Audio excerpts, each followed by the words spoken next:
This podcast is a quest for well-being, a quest for a meaningful life through the exploration of fundamental truth. Enlightening ideas, insights on physical, mental, and spiritual health.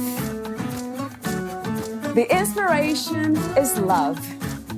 The aspiration is to awaken new ways of thinking that can lead us to a new way of being well. Welcome to Body, Mind, and Soul Healing Conversations.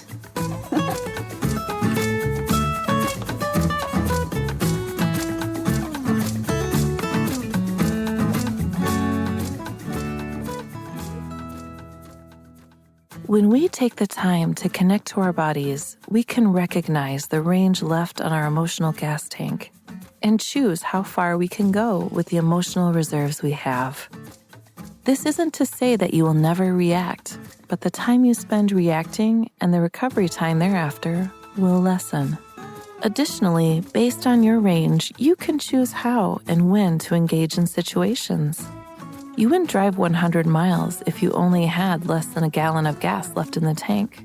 So why overextend yourself by taking on more than your emotional range can handle? This is the power of becoming body aware, taking charge of your emotional health by embracing the body that influences it. Movement alone does not guarantee positive mental health.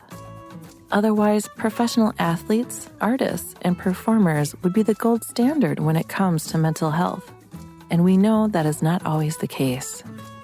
While strength corresponds to mind and body, without the frequent dialogue between them and the ability to check in with the load on both, the mind can be quick to override the body's needs. We can push through, overexert, and burn out. This book is a guide to living your best life. Not by adopting a positive outlook, but by adopting a way to move through everything life throws at you and understanding how the way you move during challenging times is just as, if not more important than the way you move when things feel easy. Valeria Teles interviews Erika Hornthal, the author of Body Aware, Rediscover Your Mind-Body Connection. Stop feeling stuck and improve your mental health with simple movement practices. Erika Hornthal, a licensed clinical professional counselor and board-certified dance movement therapist, is currently the CEO of Chicago Dance Therapy, the premier dance movement therapy practice in the Midwest. In her 10-plus years as a dance movement therapist, Erika has worked with thousands of patients ages 3 to 107. Known as the therapist who moves you, Erika has truly changed the way people see movement with regard to mental health. Erika's area of expertise has caught the attention of multiple publications, such as the Epoch Times, Dance Magazine, Martha Stewart Weddings, and Parade. As an expert on the intersection of movement and mental health, she has appeared in hundreds of publications, podcasts, live newscasts, and radio spots. Erika is dedicated to bringing awareness to the field of dance movement therapy to mainstream culture. Her book, Body Aware, will be published in August 2022. She is eager to provide knowledge on why and how the body should be addressed in the therapeutic relationship, making the information digestible and accessible to anyone seeking to improve mental health. Meet Erika at erikahornthal.com. Here's the interview with Erika Hornthal.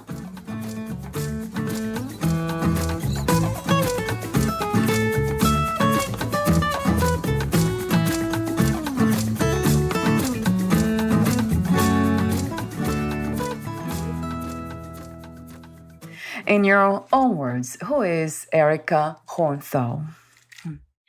I am a dance movement therapist. I'm also a licensed clinical professional counselor in the state of Illinois. I live in just outside of Chicago. with my husband. I have 2 kids and 2 French bulldogs. To complete, yeah. Yes. The circle. That's beautiful. I just got a dog too. Wow, it's a lot of work. I can imagine mothers with children. Yeah. Sometimes I think the dogs are more work than the kids. Right? Yeah, I feel that way. My husband too. That is funny. What is the purpose and the intention of the work you do? That's a question that it was not here, but I feel like asking you now. Oh, sure. I think in general, it's to support mental health. But from the dance movement therapy side of things, it's actually to help people reconnect the mind and the body. And so that's using movement to support mental health.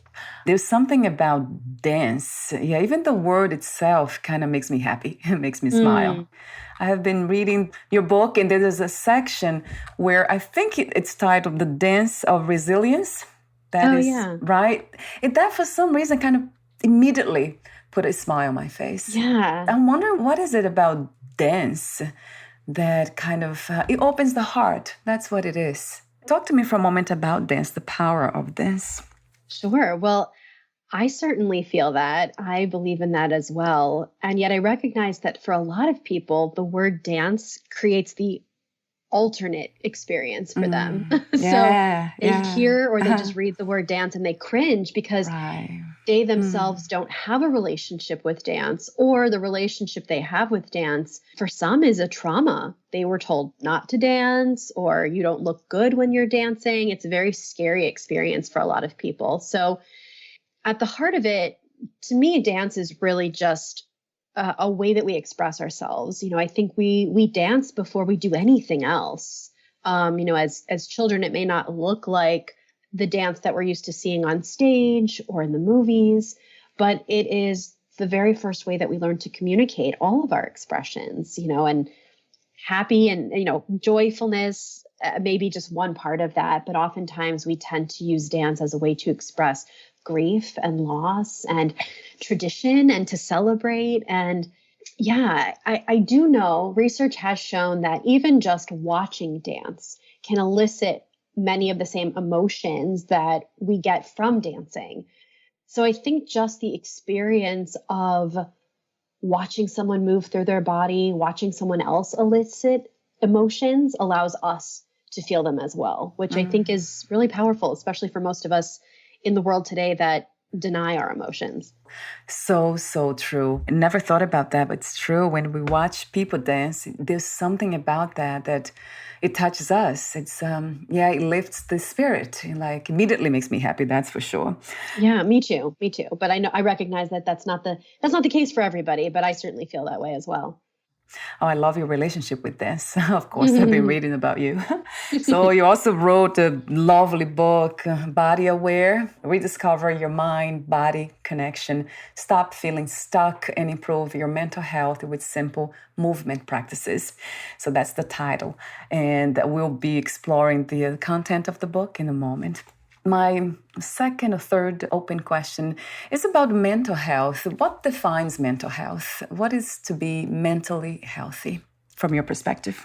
Yeah. Oh man, that's a question, right? Yes. Yeah. You know, I think to tie into what I'm currently working on, and you even mentioned body aware. I think to me, being mentally healthy is being aware that we have emotions that create unhealthy habits, unhealthy thoughts or behaviors, and that we can't always control what we think, but we can control what we do with what we think. And oftentimes that starts, actually, I think it always starts with the way that we move.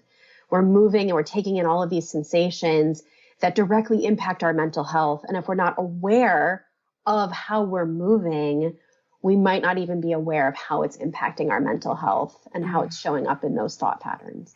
That is powerful, and I never heard it that way. What an interesting message. And I was thinking, because I have been kind of reading your work and kind of trying to incorporate some of that, like even when I was working, I was moving, doing some dancing and all. That's interesting, how we influence each other, right, in a positive way. But something happened today. I was making some tea, and then my mother-in-law came, and for the first time, I think ever, I just dropped the tea on my hand and burned my hand, my left hand. So it seems like the body it didn't respond well. The mental pattern was not there, like the emotions, because she came all of a sudden and I was not expecting. That didn't come to me because I'm very open to people in general, especially these days. I have been working on it. Not sure what I did, but I do a lot of healing work. But it's interesting how the body reacted or responded to her presence and it burned itself. So I was wondering if that has something to do. I've been like kind of thinking about it too much, I guess. That's why I'm talking to you about it. I never claim to have, one answer or one reason. Yeah. Again, for me, and part of the writing the book, just a small part, was just to open our minds to being more aware, and instead of just taking things for face value, asking these questions. So much like myself, I tend to ask, over ask questions, right? Or I'm over analyzing things, which I don't think is necessarily bad. It's our own habits, right? It's our own patterns of the mind. But so I think that's it. It's just an opportunity to open that dialogue and create that conversation with yourself, and it could be something as simple as my arm was fatigued, or I was holding the cup in an awkward position and I couldn't retain, I couldn't hold on to it, and so it fell, or it repositioned itself and it dropped on the floor. Was my hand asleep, right? So it can be these physical things. It doesn't necessarily have to be emotional, but we don't know unless we create the awareness of what just happened. That Why is is so my body true. moving this way? Is this normal? Is this, quote, normal? Is this new for me? I think after having worked a lot with individuals that have movement disorders and cognitive disorders, sometimes we don't think about them, but what many of my clients over the years have realized is their movement patterns were changing. Something was different than it had been. And I'm not suggesting that with your cup incident, but if we're not aware, right, or we pretend not to notice that something is happening over time, then we don't know the small indications that something's changing. So for me, it's just awareness. Was it a circumstance? Was it the environment? Was it the way the person said hello? Did they surprise you? Perhaps you were reliving something in your mind when the person came and it startled a response. So true, there's so many, like I'm overanalyzing it now, right? There's so many questions and so many things that we can be aware of when it comes to why our body moves in certain ways. Yeah, I absolutely agree. I love the way you say these things because it's not just judging or going one way with it. It's just being open to kind of different kinds of answers that will come. Ask the question and wait for the answer. Yeah. Right. And it's so different depending on not just our environment, but our upbringings, our cultures, our, the society we live in, our communities. So, that's why one of the reasons I never assume anything or try not to assume anything, because my experience is my own and yours is yours. And even if we have similar backgrounds, the way we exist in our bodies is going to be different. What was the inspiration for you to become a dance movement therapist? Oh, gosh, that's a book in itself. Yeah. But, I just was so passionate about dancing in itself. I didn't necessarily want to be an educator. I knew I didn't have the talent, at least in my mind, the talent that was needed to be a professional dancer in the capacity in which I thought that, what that meant. But there was just something, talk about body. There was something in me that said, don't stop, don't give up dance. But nothing seemed to align when it came to potential careers. And so I had already been looking into the field of medicine and thought maybe I'd be a nurse. And it's so funny because now we see all these videos, right, of medical professionals, nurses, doctors dancing, dancing their patients to the OR, or dancing with their patients after they finish their last round of chemo. So I was like, okay, maybe that'll be me. I'll be the dancing nurse. That's cute. Yeah. And so I started taking psychology classes as kind of like an easy, quote unquote easy A.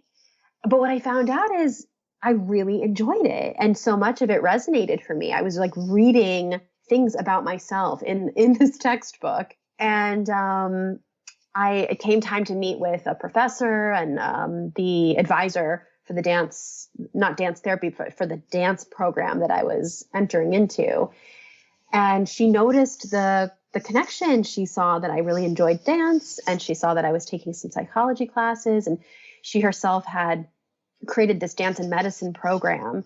And she asked me what I thought about dance therapy. And I stopped in my tracks because I'd never heard of that before. I'd been dancing at that point 18 years, 15 years of my life. And I'd never heard, other than, dance as therapy, dance to feel better. I'd never heard of a field called dance therapy. And something, again, in my body just clicked. And my mind was kind of freaking out because it didn't know what that was. Right. But I kind of just trusted that the answers would come. And I went and, did some Google searching and researched on the internet and started to interview people who were in the field. And it just felt right. It felt like this is how I can marry my two passions. For the audience, those who don't know, I have read about it already, so I have an idea. But for those who don't know, what is dance movement therapy and how does it work? Dance movement therapy is a psychotherapy that uses movement to observe, to assess, and to intervene in the therapeutic alliance. So unlike what most people, I think, would think of when you hear the words dance therapy, while it can be a lot about dance and it can incorporate dance, for me as a dance movement therapist, it is really going back to that idea of dance as our earliest form of expression and just uncovering ways to tap into the body to support our mental health. Most, and I talk about this a lot in the book, most of our communication is housed in our body. And yet when we have mental health issues, we rely on like 10% of our communication to work on these issues when most of what we're experiencing is actually so much deeper. So that's really how I've come to know dance movement therapy. And it's different for all of my clients. Everybody has a different relationship to their body and to movement. Some come in with no relationship. Some come in with a negative relationship. But nobody would really call themselves a dancer. And yet dance therapy has been, I think, for so many of them, the one thing that has totally been a game changer. I know you talk in the book about body language. How do we learn to identify those body languages, what the body's trying to say when we need help at the mental level? Yeah, well, I make a distinction in the book between body language and your body's language. And I felt it important to do that because, I'm not a body language expert and I don't claim to be, but I think sometimes because dance therapy is so unknown and people hear body and awareness and movement, they just assume, oh, well, I'm moving this way. What does that mean? Oh, yeah, right. And I'm always like, I don't know. You tell me. What does that mean for you? Yeah. So I think it's really important to have those distinctions because there are people that claim to be body language experts. They work with authorities, right, to take down criminals or, to see if somebody's lying on the stand. That is not something I do. I find a lot of, I'm very intrigued by that work. But from what your question and what you're asking, it really becomes about learning your body's unique language. And that to me is what I call, or what we talk about as the voice, right? The voice of your body. And that comes through in a lot of different ways. For some people, it's intuition. I think for some people, it's this idea of spirit. For me, it's really just listening to sensations, making room and time to notice what I am feeling in my body. It could be hunger. It might be an itch. It might be a tight muscle. Something may have fallen asleep. Sometimes it's just noticing what I can't feel. Right. True. I sit in the strangest way at my desk. I always sit on one of my legs or one of my feet. And it can take hours until I realize I can't feel that foot anymore. And so it's really just about learning how your body's trying to speak to you. And that for me, I noticed very early on that my body speaks a different language than my mind. And so a lot of trying to reconnect them was actually getting them to communicate together, realizing that they don't speak the same language. They may never speak the same language, but I have to find a way to translate between them. It sounds very spiritual to me in a way.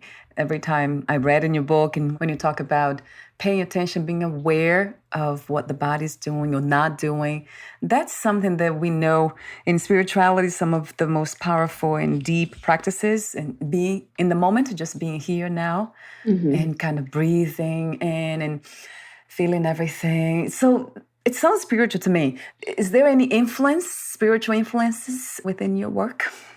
Yeah, I believe so. I mean, and even if it's not my direct connection to spirit, the work that has come before what I do is very spiritual. So much of dance and medicine was spiritual. So much of the movement and healing practices today come from a spiritual place. So I think just the nature of the work and the origins of the work tend to be very spiritual in nature. But for me, what I notice is when I'm moving and when I speak to this work, I feel very passionate. People have said they can hear the passion in my voice. Yeah, yeah. But I feel like I'm speaking from my soul. That feels a little existential, but it feels true. Like it doesn't feel. It's funny because sometimes I think like, oh, what is my definition for this? What am I going to say? And that comes from mind. That comes from a very like logical place of you must memorize this and what did you write down? Make sure that you quote it correctly. Instead, I just let the soul speak, and it feels like the intersection of everything. So it's a little bit of mind, it's a little bit of body, and then it's like this entity that just kind of speaks for itself. And that, for so many of us, that is the movement. That is the unspoken that kind of comes through. So I don't know. I don't know if I'm explaining that well, but that's kind of where it feels for me. It feels very soulful. It feels ironically out of body in a sense, right? Like beyond body, I guess. And I think body and movement is the way that gets expressed. It's not my quote. It's been said many times that dance or movement is the language of the soul. And I really believe that's true. And if we're connected to that outlet, we can find our innermost authentic. Oh my God. Yes, 1,000,000,000 times. Yeah, to everything that you just said. Yeah, it really resonates true to the core. I love your wisdom, Erika. Thanks. Well, I think so much, but I think that we've gotten so far from that because movement becomes this external, it looks a certain way. We have to do it a certain way. There's a certain exercise for it. And I have so many colleagues and therapists and practitioners that do this work that came before me that I think speak it into existence, move it in the world, I think better than I can. And it was just time, I think, for it, in my hopes, to become a little bit more mainstream, just for people to understand that it's not just exercise. It's not just about meditation. We all have this wisdom if we're willing to take the time and effort to just tap into it and become more aware of how it manifests. What do you feel is the purpose of the human experience, the reason why we are here? Oh, wow. I don't know. The first word that came into my mind was purpose. I guess I can speak to my experiences. I feel like everyone has at least the potential, right, to find meaning and to find purpose. I'd love to say that it's I don't even know how to put it, like almost like for the greater good, right? To support human nature, to support, our communities, to support our earth. I realize that that's not happening across the board. Otherwise, I think the world will look very different right now. Yes, yeah. But I guess, I think of human existence, like what is my existence? And for me, it's this feeling of passing on or extending some knowledge with regard to how we can direct or create our own paths, right? Like maybe some people believe they're predestined or maybe part of it's predestined. And then we have, we can make our own choices.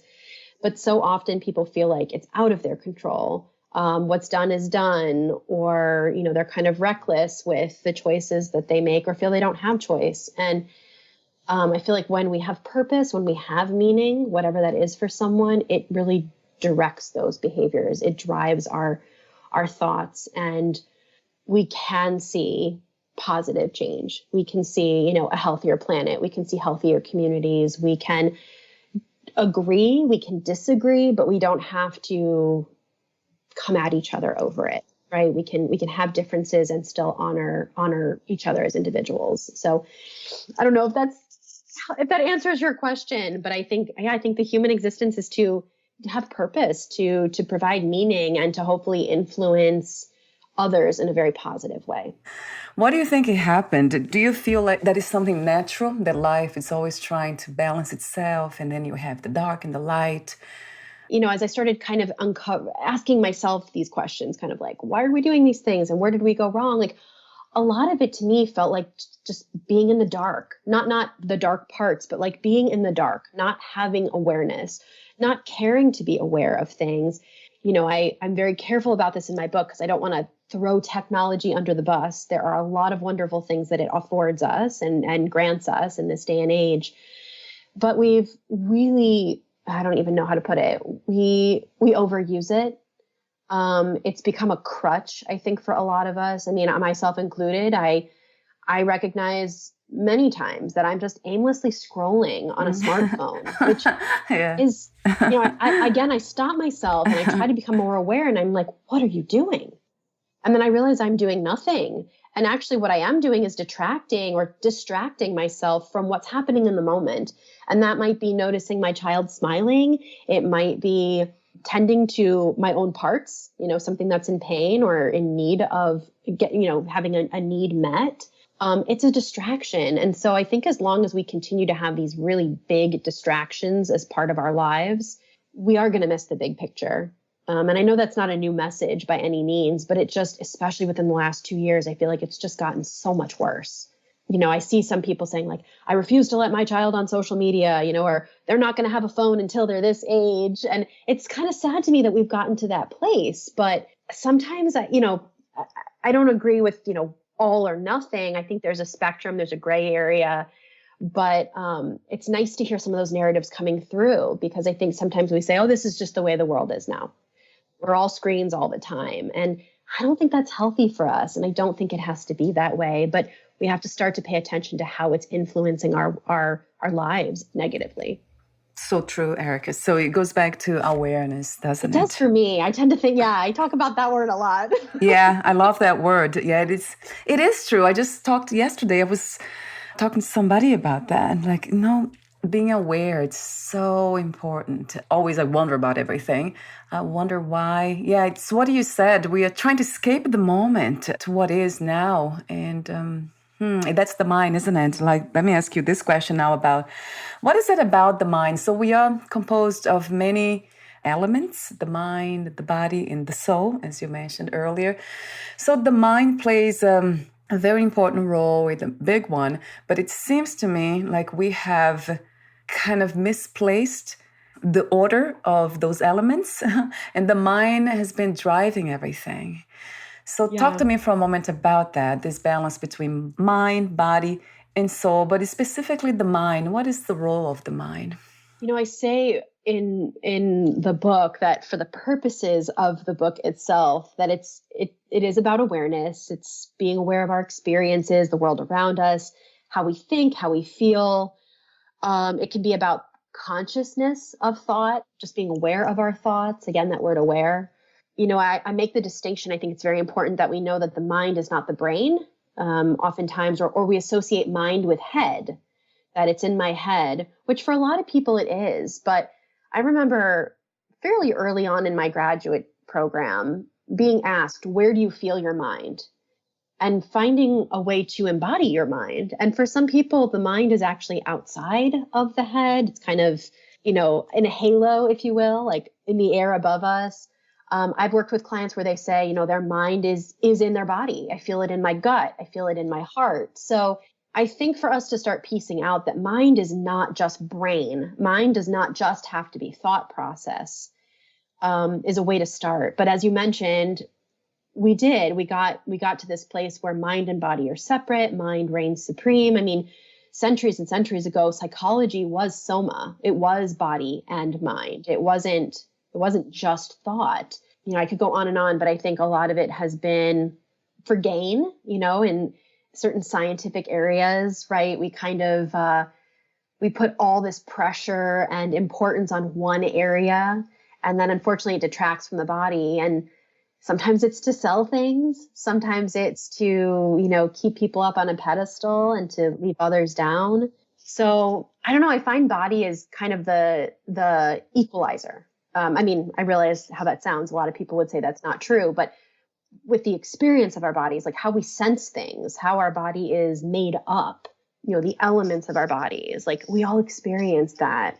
It's very common, part of me writing the book too was about movement, like kind of being this grand equalizer that we all have the capacity to move. And that's also our superpower. It's kind of what makes us different as well. So yeah, I part of my intention is again, this reconnect, or rediscovering, because I once had a colleague say that you can't reconnect something that was never disconnected. It's true. It's true, Yeah. right? Like our Yes. minds and body aren't disconnected, but we place less importance on the body. And so we connect from it. But to rediscover, that these two things have always been connected, and we're getting back there, but even that is from a very scientific place. So for me, it was so beneficial to just write about like getting back into your body. What do you feel? What do you experience? And that they're both important. I don't think one is any more important than the other. And, they're all part of the human experience. They all allow us to move through and ideally keep ourselves safe as well. Wow, I love the way you talk about consciousness and the body, location, the non-local.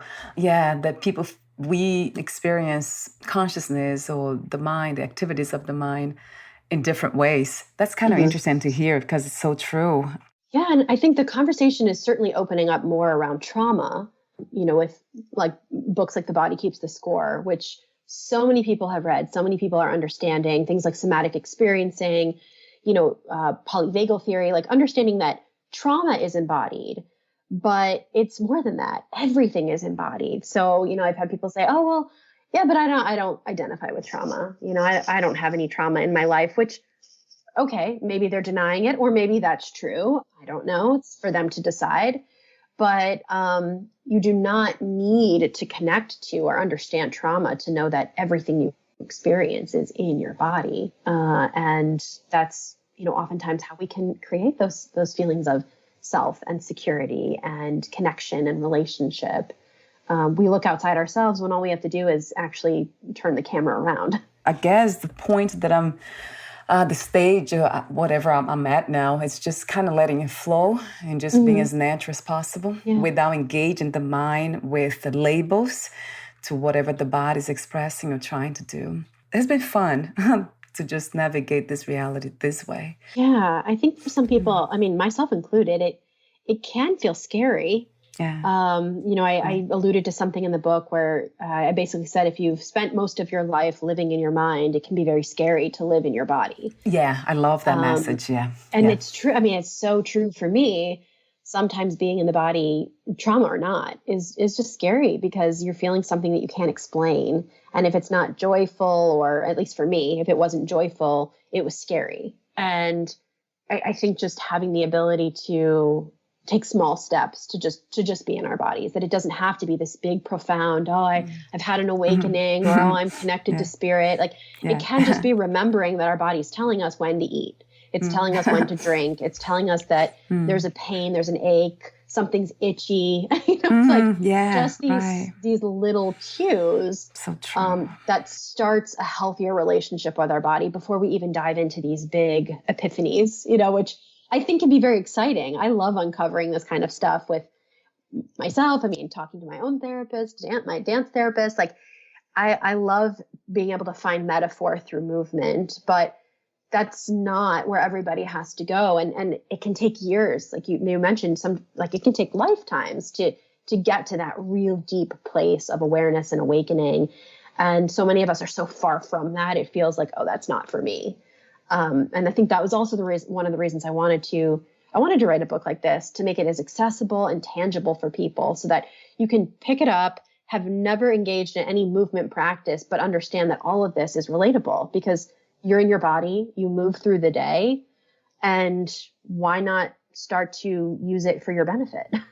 Yeah, right. If we're here Right. in it. Make your day a little bit lighter, right? I mean, we have so much stress right now. It's like, is there some way that I can lessen the load? And the truth is, yes, you're standing in it. Yeah, It's right. there. I know. That's funny you say that. And of course, you wrote about it in the book.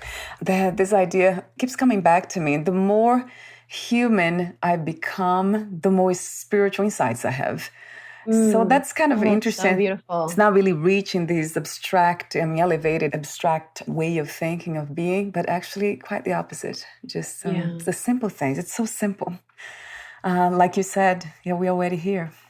Yeah, it makes me think of, people that often we turn to for what we think of like spiritual wisdom or guidance, sometimes like monks, right? The Dalai Lama.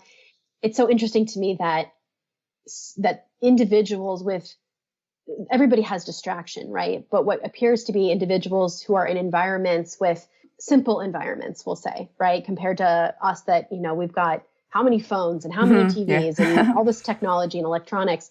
When we simplify life, it feels like we can be more spiritual. Yeah. And then it's like, yes. Oh my God, how do I accomplish that? And it makes me laugh because I'm like, well, just turn off some things. It's not adding, it's removing. You don't have to go on a big expensive retreat. You could actually just go sit under a tree in your backyard and just, find moments of stillness within your body to just start to listen to what is there. Oh my God, yes. So, it's inspirational to hear what comes from these individuals. And to me, it makes a lot of sense because they're creating the paths for these words to come through. I don't doubt that we could have those wisdoms, but we don't put them in our day. It's not necessarily going to happen on your commute to the city. It's not necessarily going to happen on the L on your way home. Right. It becomes a practice. It really does. And for people that dedicate their lives to it, it seems so unattainable for so many of us. But I love the example you just gave about just being calm, being in your backyard under the tree. Sometimes that's all it takes for the profound insights to come. It often happens to me just when I remove things. So it's not about adding. Definitely not about adding. Right. It's already here. It's taking away, right? Yeah. Yes. Take away the distractions, take away the comforts. Right. Yeah. And just be. I'm realizing more and more that I say, like, sometimes it's not about the doing, it's about the being, but we don't let ourselves be very often because it's always clouded with a to-do list or, a convenience that, again, is there to make things convenient, but it actually complicates a lot of what the body is trying to express. I love your message.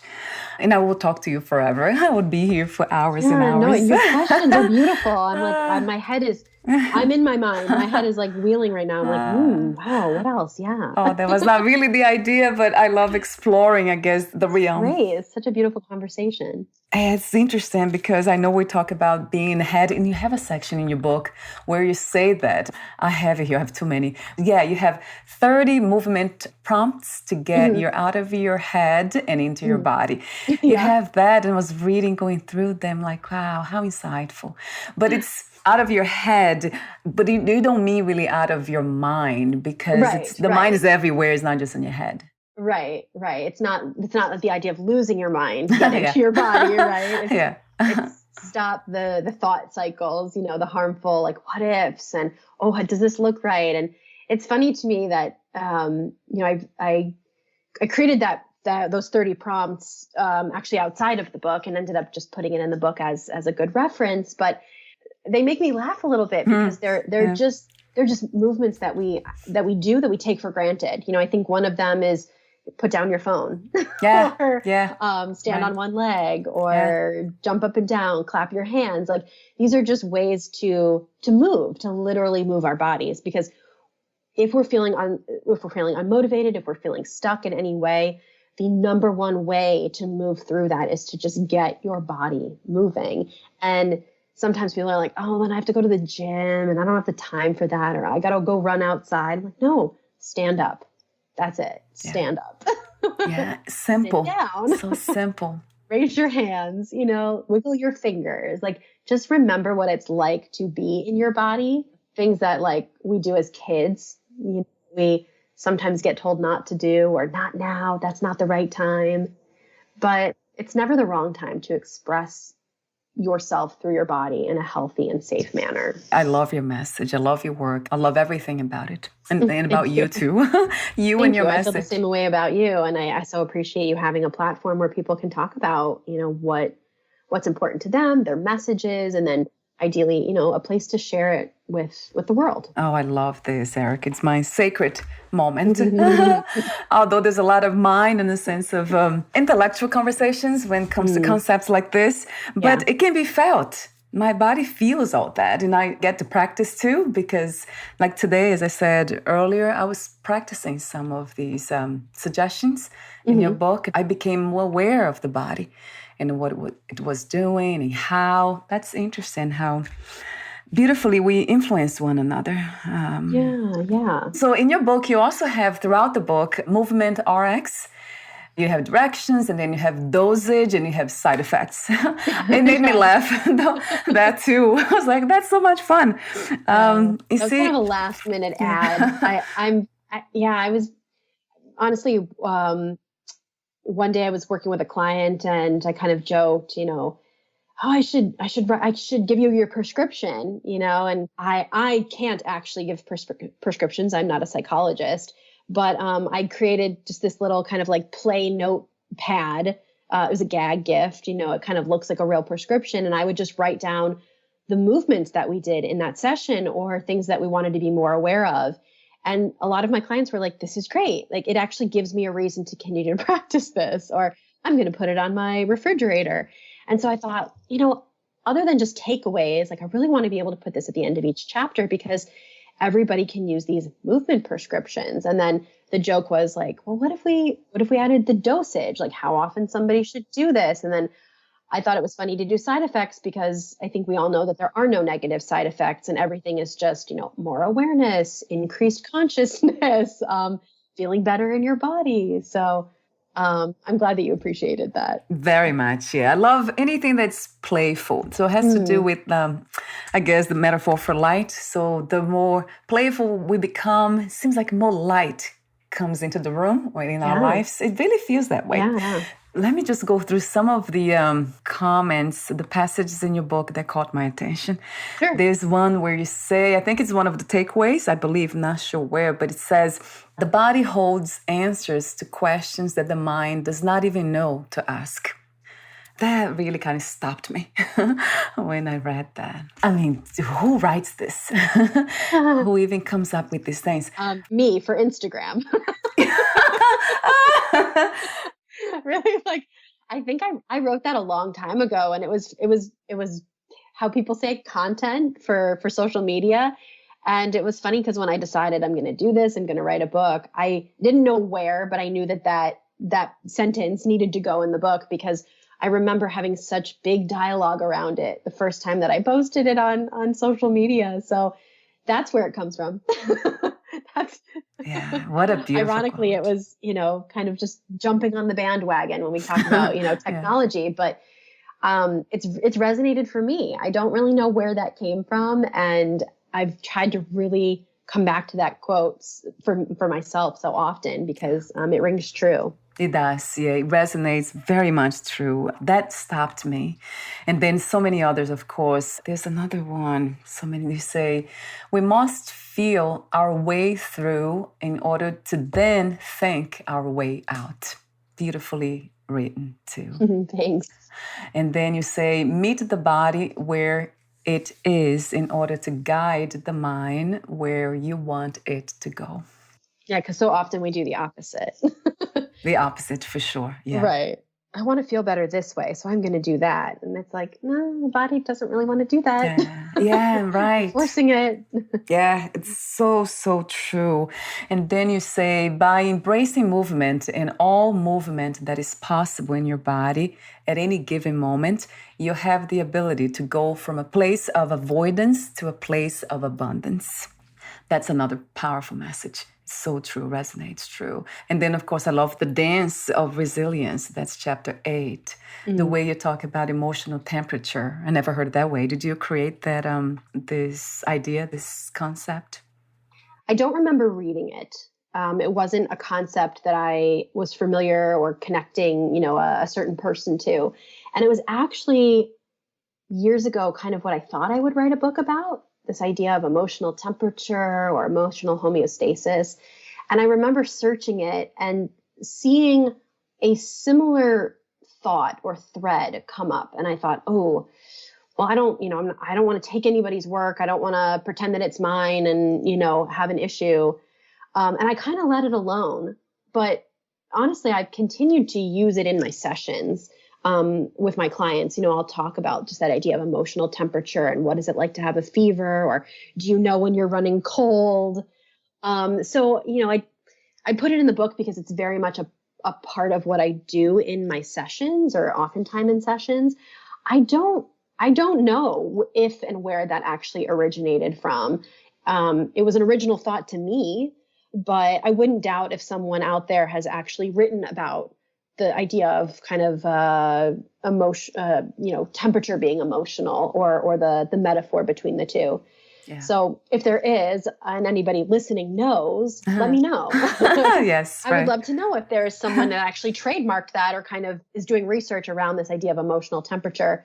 But no, it just kind of became a metaphor that I was using with clients, and it just stuck. And then I have clients say it back to me, and I thought, oh, okay, well, maybe there's something here. I'll definitely put it somewhere in the book, but it didn't feel appropriate to have an entire book about it anymore. Right. Right. It caught my attention though, because it resonated true as well. Yeah. The body changes, you're right. The temperature, cold, hot, it can be felt with different emotions when we experience different emotions. That's so interesting. Yeah. And like I said, it just came from working from a session, and it kind of stuck, as so many things in the book did. It was like a metaphor that came out, and it stuck, and it resonated for one client, and then it resonated for another. And before we know it, it kind of became something that I use a lot. And so I thought, well, if I'm talking about my framework and my orientation, I definitely want to put it in the book and share it with whoever's willing and ready to read it. And then you also say the other thing, we're almost at the end, but there's so many other passages here. There's one where you say, a greater range in movement correlates to a greater range of emotional capacity. That was interesting to kind of think about it. So movement and emotional capacity, they kind of go together. Yeah. Do you feel like women, we have a greater range of emotional capacity than men, or? I don't know if we have more. I think it's more expected or it's assumed, right? That women are more, quote, emotional. Yeah. But I've met plenty of women, or people that identify as women, that are not in touch with their emotions and stifle their emotions, or kind of manipulate their emotions, if you will, or they've been taught to manipulate emotions, So I don't know. I mean, coming from that quote, right? More emotional, more range of movement. Yeah.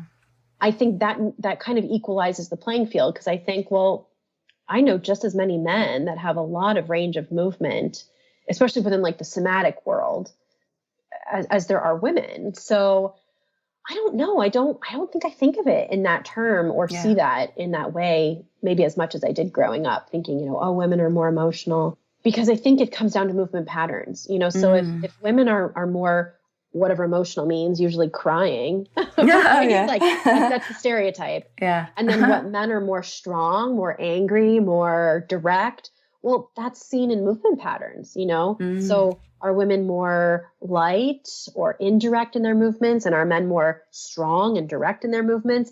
Because that would actually be limiting capacity. If we're only moving in certain ways, then we're limiting the other range of emotions. True. So no wonder men aren't lighter and emotional. and women, I mean, I'm being totally facetious here, like not really believing these things. But, then of course women wouldn't be as aggressive or strong. Yeah. So at the heart of it, it's just about engaging these different movement patterns and these different behaviors, so that not only can we move differently, but we can feel more. We can allow ourselves to be angry and happy. We can be angry and sad. We can be joyful and complacent. I mean, it was just the physical idea I had was like, if you only moved your arm up and down, up and down, up and down, up and down, if someone grabs your arm and pulls it left or right, that's pretty jarring because we're not used to moving in that way, let alone the fact that it's dangerous because it feels like someone's, coming at us or controlling our movements. Right. But if you're used to moving up and down, side to side, it doesn't feel as unknown or uncomfortable because it's like, oh, yeah, I'm used to moving this way. Okay, this was unexpected, but I can roll with the punches. I can maneuver out of this situation. It's not as threatening to the system if it's something that I've already experienced. That is so true. And that was the idea for me with regard to experiencing more movement. And then that comes with a disclaimer, right? Because as I said in the book, when we move more, we feel more. And so if we're not used to moving in certain ways, it can feel very jarring. It can be triggering. It can feel very unsafe. And that's why I think it's really important to go slow, to find support along the way. You don't have to do this alone. The exercises in the book are meant to go at a slow pace. But you certainly don't have to do them alone, and if you're looking to explore this work that we've been talking about, I certainly don't advise people to do it alone because if it's new and you're not used to moving, it can feel very overwhelming very easily. So it goes back to that flexibility and adaptability. That's flexibility, adaptability, they go together, of course. In life, that's crucial for survival in every way. So, and with that in mind, I wanted to ask you about your services.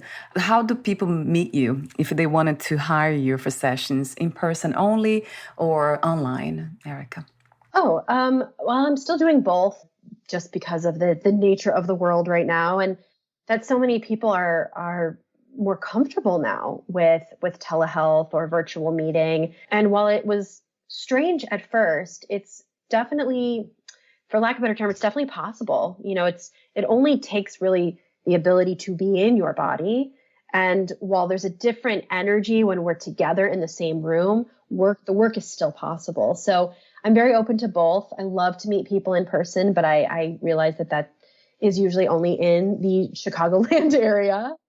But I'm so open to like consulting and at least giving people the opportunity to see how we can rediscover this mind-body connection. So people can reach out to me through my website, it's just erikahornthal.com, or my email, and I think even my phone number is listed. So I always encourage people to reach out because obviously I'm super passionate about this. And the reason for writing the book was actually to just spread this idea beyond my own region of where I do my work. You say something else that was really, really beautiful. We as individuals are not broken. It is a system that devalues mental health, self-care, and the need for balance. I think it was under your body's status quo. I think that was under that, I believe. I started to write that and I thought, gosh, people are going to think they're broken. And I mean, I've had that thought, right? I think we've had like, what's wrong with me? And I think it's really important to remember that it's not us. Like there's nothing wrong. There's nothing broken. It's a piece of us, that maybe got lost or needs to be tapped into. We need to find some compassion for, or again, just be more aware of. And so I felt the need to really put that sentence in there because I thought, gosh, I don't want people to walk away thinking or to stop reading because they think, oh, she thinks I'm broken. Forget this. The system, the system of mental health, the system of mind over body. I think people are going to read into a lot of quote systems that are broken into that sentence that I'm not well equipped to speak to. But, that we're so quick to judge and say that we're the ones that are broken rather than seeing the system as broken. And that we also can't just throw out the system. We need to create a foundation to rebuild or to fix the system. And so again, I think that's a metaphor for starting within ourselves and looking at our own bodies and how we can practice what we want to see the change become. I think it was Gandhi who said that, wasn't it? He said, somebody asked him, what is your message? And he said, my life is my message. Oh, So that was, yeah. it's very, very wise and so true.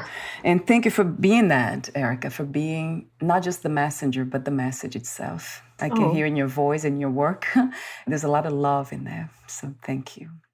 Thank you for putting it that way. That's really powerful. I appreciate that. And before we end the conversation today, I have a few more questions, the ending questions. And before that, I wanted to also mention another comment. There are so many of them, as I said, that I have in front of me, but I'll read this one. You said, if you want to show up in this life, you've got to begin by showing up in your body. So my ending questions, I'll ask you this one. What is another word for life? Dance.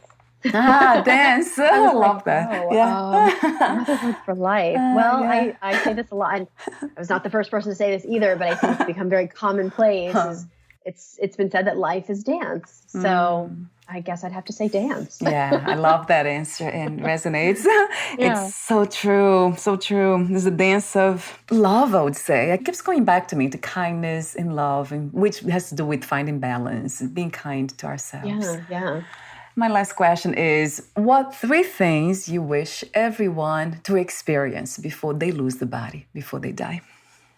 Well, I'm just going to go with what comes to me first, because I feel like I could write a book on that. So I think love, even if that's, especially self-love, compassion, and gratitude for like ourselves and for others. So those are kind of cliche, but I think they are for a reason. I mean, those are things that not everybody thinks that they deserve. And not everybody gets to feel, but I think we should all be able to feel those before, as you said, we lose our bodies. Thank you so much, Erika, for being you, for being open to life and to let this light, this wisdom to flow through you. And then just be here expressed in this form, the way you put out there is just beautiful. Thank you so much for being open again. Thank you, Valeria. I really appreciate that. I mean, You're very it's something sweet. I do for it's something I do for fun, but for you to put it that way and to just create this platform so that messages like mine can be heard. I don't take it lightly, and I really, really thank you for creating this opportunity. Thank you. Thank you for the encouragement. The body appreciates. Erika is the only part that complains sometimes. Here and there, all the sensations that you speak of, it complains. But I try to take care of it too. So before we say goodbye, again, where can we find more information about you, your books, products, services, and future projects? Yeah, the best place to go is my website. It's erikahornthal.com. And you can get in touch with me there. You can pre-order the book there. And social media, but everything's connected to my website. So feel free to start there and explore beyond. Oh, wonderful. I'll have the link of your website on the podcast profile. And I forgot to mention that your book will be released on August 9th, 2022. Which is not soon enough, but I know it'll be August before we realize it. Right, so true. Yeah, I'm so eager to finally, for me to finally get a copy, but I'm so eager to share it with everybody because it's, I think it's relatable. And honestly, to hear how it touched you, I'm excited to share that with others. So I really appreciate your feedback and your encouragement. It means a lot. Yeah, thank you for the work you do. And not just individuals, I think also other professionals, therapists will appreciate your work very much. I can see that happening. That's my hope. I mean, it was not written for them, but it is my hope that therapists, practitioners who do focus on the mind will take more of a body-centered approach. Thank you again, Erika, and we'll talk soon. Okay, take care. Bye for now.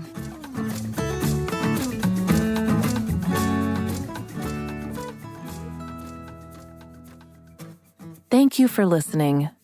To learn more about Erika Hornthal and her work, please visit erikahornthal.com.